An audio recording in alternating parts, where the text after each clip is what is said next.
bienvenue à la deuxième revue économique de l'année 2022. Nous avons avec nous aujourd'hui Xavier Saab ainsi que Michael Greenberg de la firme Franklin Templeton. Bonjour Xavier, bonjour Michael. On a une période assez turbulente dans les derniers semestres et derniers trimestres particulièrement. Alors, il me fait plaisir de vous avoir, de vous accueillir pour nous entretenir de ça et de regarder au niveau des perspectives où est-ce qu'on s'en va avec ça. Alors, sans tarder, je passerai la parole à Xavier. Parfait, merci Daniel. Peut-être avant de rentrer dans le vif du sujet, je vais juste faire une petite introduction à notre firme Franklin Templeton, si ça ne vous dérange pas. Donc, la firme est un leader d'envergure mondiale avec une approche boutique spécialisée avec différentes expertises et différentes marques telles que Templeton, B7 et ClearBridge parmi d'autres. Donc, on a beaucoup de nouvelles excitantes chez Franklin ces derniers temps. On vient de remporter le Wealth Professional Award du fournisseur de fonds de l'année. On a Félicitations. finalisé. Oui, merci. On a finalisé l'acquisition de Legg Mason en 2020 qui porte maintenant notre actif à 1,8 billion de dollars canadiens, donc c'est 1800 milliards de dollars, donc 1300 professionnels de l'investissement. Et donc, on devient le sixième plus grand gestionnaire d'actifs indépendants au monde, dont on est très fier. Puis finalement, on a embauché aussi un leader mondial dans le cadre de notre stratégie ESG et de durabilité, donc Anne Simpson, qui vient de chez CalPERS où elle a dirigé le développement et l'exécution de la stratégie d'investissement durable et elle a été récompensée par plusieurs prix. Donc, CalPERS est un des top 3 fonds de pension aux États-Unis. Et donc, des choses importantes, je pense, à souligner pour notre firme. Notre conférencier invité, donc dirigeant au sein de Franklin Templeton Solutions d'investissement, donc une équipe chevronnée de spécialistes en stratégie multi-active, donc ce qui rend très intéressant. Donc Michael Greenberg avec nous, co-gestionnaire principal, premier vice-président chez Franklin Templeton Solutions d'investissement. Donc une vue à travers les plusieurs actifs, les plusieurs classes d'actifs si on veut. Joint à Templeton en 2006, possède plus de 15 ans d'expérience. Donc Michael, je te laisse le plancher. Donc, en termes peut-être de, pourrais-tu nous partager une mise à jour sur les marchés et une revue des récents événements depuis la crise de la COVID 2019? Oui, absolument. Et merci de vous tous de nous rejoindre ici. C'est clair que c'était un trimestre intéressant. C'est peut-être pas le bon mot. C'était un trimestre ou deux qui était en fait un peu difficile pour les marchés, bien sûr. Et une des raisons, c'est un environnement qui était assez unique de ce qu'on a vu dans les dernières 10 à 20 ans. C'était un environnement où on avait l'inflation qui a vraiment accéléré d'une façon très agressive, qui a forcé les banques centrales de tourner un peu leur focus de supporter la croissance à combattre l'inflation.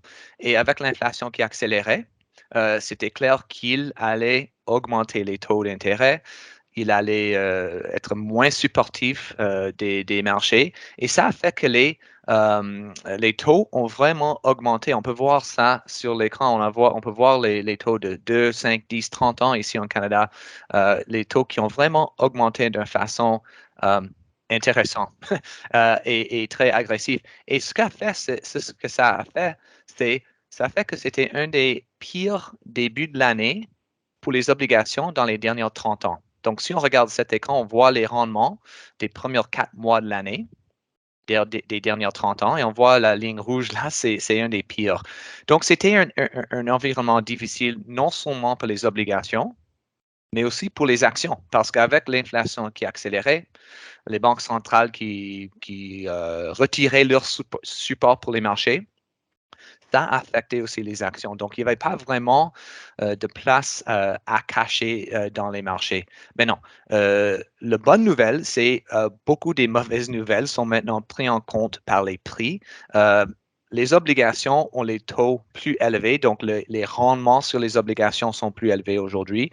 Les obligations gouvernementales, les obligations de rendement élevé, etc. Mais je dirais que le risque n'est pas zéro, que l'inflation reste à un niveau assez élevé. Donc, bref, un trimestre ou deux très difficile.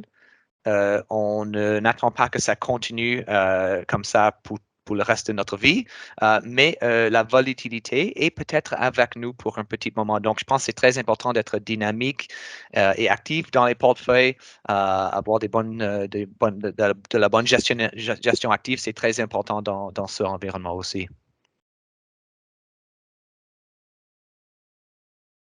Peut-être, Michael, pourrais-tu nous partager peut-être les points de vue de Franklin sur les marchés ainsi que nos perspectives à moyen et long terme pour peut-être rassurer un peu nos investisseurs?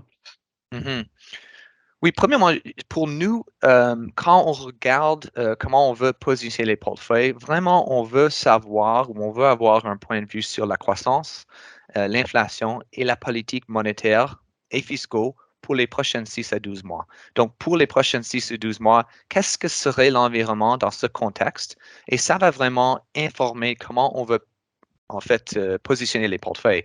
Et si on regarde ces trois facteurs, là, je dirais honnêtement, pour l'instant, la tasse est demi-vide au lieu de demi-remplie. C'est-à-dire qu'on pense qu'il y a certaines ventes face pour l'économie qui va, comme j'ai mentionné, faire qu'il il va y avoir un peu de volatilité dans les marchés. Donc, par exemple, quand on regarde la croissance économique, c'est clair que la croissance économique va reculer après la réouverture de COVID et les gens qui ont sorti acheté des choses. Bien sûr, on voit un recul avec les prix plus élevés, les taux d'intérêt plus élevés, la confiance des consommateurs un peu moins élevée.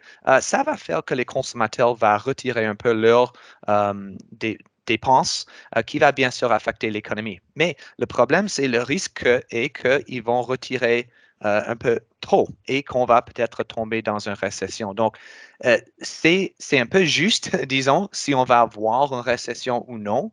Mais le grand thème, c'est qu'on pense que la croissance économique va reculer et peut-être même être en dessous de son niveau normal.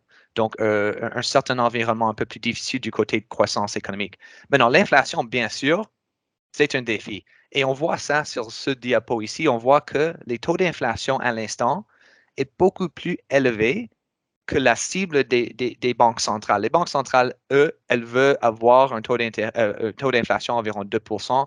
C'est clair, c'est beaucoup plus élevé que ça aujourd'hui. Ouais.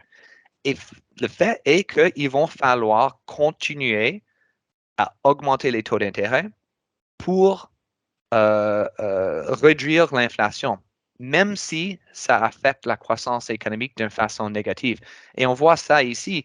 Ça, c'est juste le marché, le marché qui prend en compte les attentes des taux d'intérêt. On voit qu'en Canada et aux États-Unis, les taux d'intérêt vont peut-être frapper 4, même un peu plus de 4%, plus élevé qu'aujourd'hui. Et ça pourrait causer un peu de volatilité dans les marchés, surtout les marchés des actions. Donc, euh, comme on peut voir ici, normalement, quand on voit le début d'un cycle de hausse de taux, ça c'est la ligne verticale sur l'écran, les marchés, généralement, ont certains soucis, mais à la moyen long terme, généralement, ils sont à la hausse parce que les banques centrales augmentent les taux, ça réduit le risque d'inflation et ça cause un environnement un peu plus positif pour les marchés d'actions. Maintenant, ce qu'on a vu ce cycle, qui est la ligne orange, on a vu un énorme ajustement déjà dans les marchés. Alors, pour nous, on préfère être un peu moins agressif dans les portefeuilles dans ce contexte. Après COVID et l'année dernière, on avait un grand surpondération pour les actions dans nos portefeuilles. Et là, aujourd'hui, on est beaucoup plus neutre parce que les risques sont un peu sur les deux côtés. Il y a bien sûr un risque que l'économie est OK, l'inflation commence à reculer un peu, les banques centrales ne seraient pas forcées d'être tellement agressives. Ça pourrait être un bon environnement pour les actions et les actifs à risque.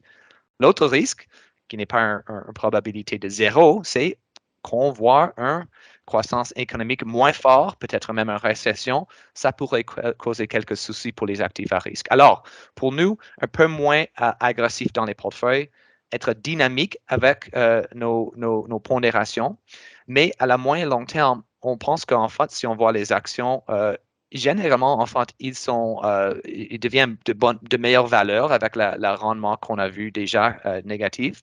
Et pour nous, je pense qu'il y a des raisons d'être un peu plus optimiste sur un horizon de temps de 12 à 18 mois, mais les prochaines 0 à 6 mois pourraient peut-être être un peu volatiles et vraiment nécessitent d'être un peu dynamique avec les pondérations et les portefeuilles.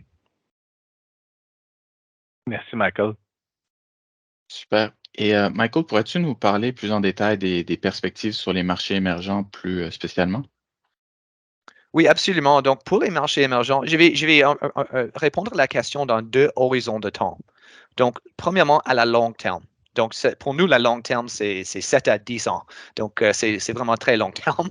Et on fait une analyse chaque année. On appelle ça les prévisions des marchés capitaux. Et c'est nos avis sur les prochaines 7 à 10 ans sur les différents marchés dans lesquels on investit.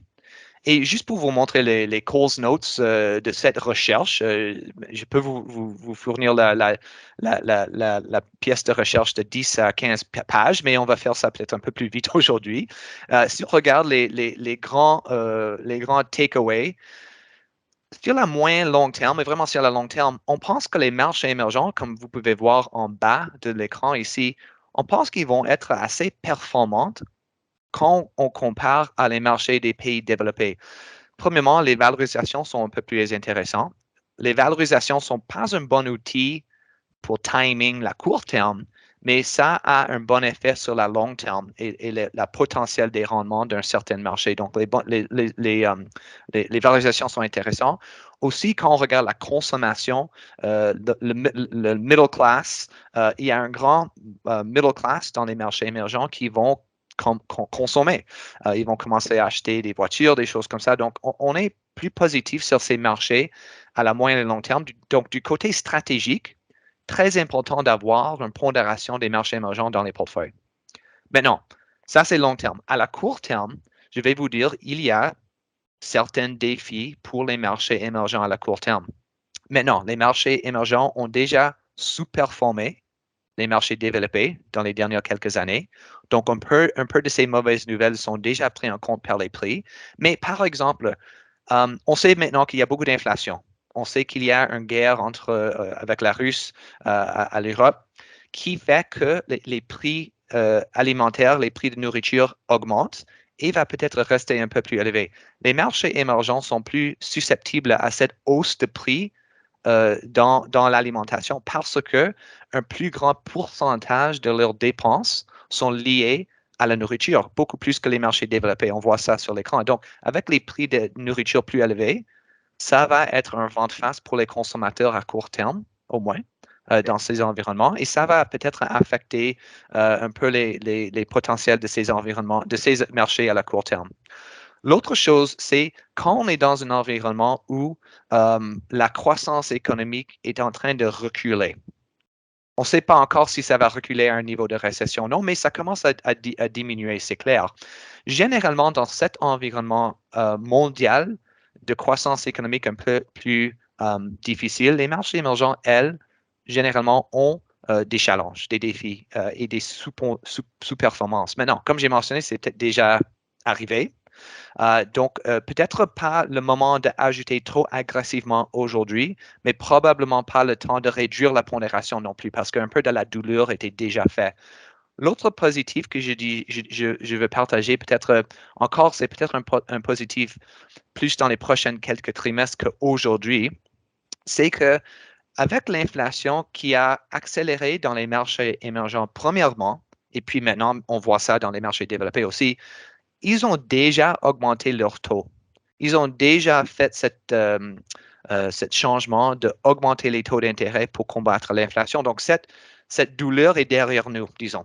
Et la prochaine étape, c'est peut-être si l'inflation commence à stabiliser ou même reculer, ils ont la capacité d'en fait couper les taux pour supporter la croissance. Et ça, c'est en fait un bon environnement général pour les actifs des marchés émergents. Donc, peut-être pas aujourd'hui, peut-être pas la semaine prochaine, mais à fur et à mesure que l'année continue, et peut-être selon nous, on pense ça, on voit les taux d'inflation qui stabilisent et même reculent un peu, ça donne un peu de capacité pour les banques centrales des marchés émergents à reculer un peu ces taux, la ligne verte, qui pourraient supporter les marchés. Alors, long terme, assez positif sur les marchés émergents. Court terme, un peu de malaise, peut-être un peu de volatilité. Donc, un peu de ça peut-être déjà pris en compte par les prix, mais peut-être pas le moment d'être trop agressif, mais ce moment va peut-être arriver. Donc, encore, ce thème d'être dynamique, je pense, qui est très important. Deuxièmement, juste très vite, les marchés émergents, c'est un basket de plusieurs différents pays qui n'a rien à faire l'un l'autre, ils sont très différents. Donc, avoir un gestionnaire actif qui connaît très, très bien l'Indonésie vis-à-vis la Brésil, vis-à-vis la Chine, etc., où sont les opportunités, où sont les risques. Bien sûr, un pays comme Brésil qui exporte les matières primaires et les prix de pétrole va avoir beaucoup différentes capacité de gérer les prix à la hausse des matières primaires qu'un pays comme l'Inde qui importe beaucoup. Alors, très important, je pense, dans les marchés émergents aussi d'avoir un gestionnaire actif pour avoir cette pondération, pour avoir ces opportunités d'alpha dans certains de ces marchés. Très bon point, Mike. Puis je voulais peut-être, avant de te repasser la balle, Daniel, juste renchérir que le mandat de Templeton Marché Émergent, c'est une équipe de 70 professionnels en placement dans 13 pays. Donc, on a réellement cette présence locale à travers le monde. Et quand on parlait de part active aussi, pour revenir sur ton point, Michael, donc on est autour de 75% de score de part active. Ça veut dire à quel point on est différencié de l'indice, qui d'habitude, dans la catégorie, ils sont autour de 40%. Et pour finir aussi, juste pour parler de quelques thèmes que l'équipe exploite, donc on a donc la croissance de la consommation domestique et l'enrichissement de la classe moyenne. Donc, par exemple, l'augmentation des services financiers est fulgurante. Donc, on a certaines banques chinoises, indiennes, China Merchant Banks ou la banque indienne ICICI Bank. Il y a aussi la tendance séculaire des technologies. Donc, les marchés émergents ont beaucoup de futurs leaders. Donc, quand on pense à Samsung, Tencent, Alibaba, Naver, c'est sûr que la Chine a eu un petit vent de face récemment, mais il y a des changements de politique récemment depuis le mois de mai là, qui devraient être porteurs pour ce secteur qui a été un peu déprimé. Michael parlait du Brésil, c'est une de nos surpondérations notables, donc avec 9% d'exposition au Brésil. Et le mandat est exposé notamment à l'énergie avec Petrobras et aux commodités avec Vale. Et bien que le fonds, en règle générale, essaie d'être beaucoup d'emphase sur le côté durabilité, donc seulement 2% d'énergie au total, mais on fait attention d'avoir aussi des commodités. Et pour finir aussi, un axe énergie renouvelable et véhicules électriques avec des expositions aux manufacturiers de panneaux solaires, notamment en Chine avec Daqo, et des compagnies de batteries aussi et de véhicules électriques comme Tinsit Materials en Chine ou encore LC Chem ou LG Corp en Corée du Sud. Donc, quand même un très bon mandat. Comme Mike le disait, le fonds a un style valeur très diversifié qui a été adapté au marché émergent à travers les dernières années. Donc, pour braver la volatilité actuelle, mais aussi être bien positionné pour le futur, mais aussi bénéficier des dislocations de valeur. Puis, actuellement, quand on regarde, le mandat distribue un dividende qui est relativement élevé, près de 3%, 2,8%. Puis aussi, on possède des multinationales de très large capitalisation, donc bien établies, peu endettées, de haute qualité, avec des valorisations attirantes autour de 10,5 fois les bénéfices. Donc, je pense que c'est certainement une place où, à moyen long terme, on va avoir une belle performance, mais je pense qu'il faut rester investi, prendre le risque et on devrait être récompensé à long terme. C'est pas noir, finalement. Absolument. Écoute, je pense que la volatilité, ça cause un perte de sommeil et même perte de cheveux, mais ça donne une opportunité des belles rendements. Et c'est difficile parce que généralement, le temps d'acheter des choses, c'est quand le ciel est le plus noir.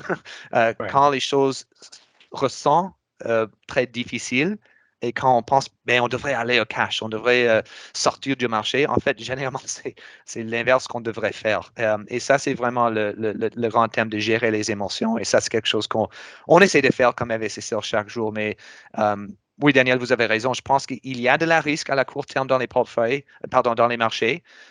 Il faut être dynamique, il faut être actif dans les pondérations pour bien gérer ça. Mais à la moyen et long terme, écoute, les marchés des actions, ils ont des belles possibilités et comme mentionné, il y a certaines parties des marchés, des obligations aussi qui nous donnent des belles opportunités de rendement. Alors, faut aller chercher ça. Excellent.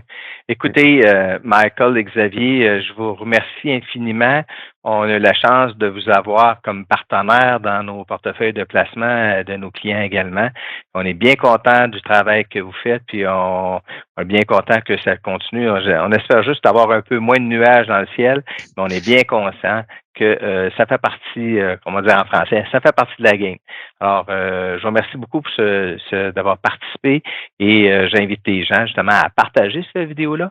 J'invite les gens à en prendre connaissance et également pour le prochain prochain trimestre qu'on va poster au mois d'octobre. Alors, sur ça, je vais souhaiter bonne journée à tout le monde. Bonne journée. Merci, bonne Merci. journée.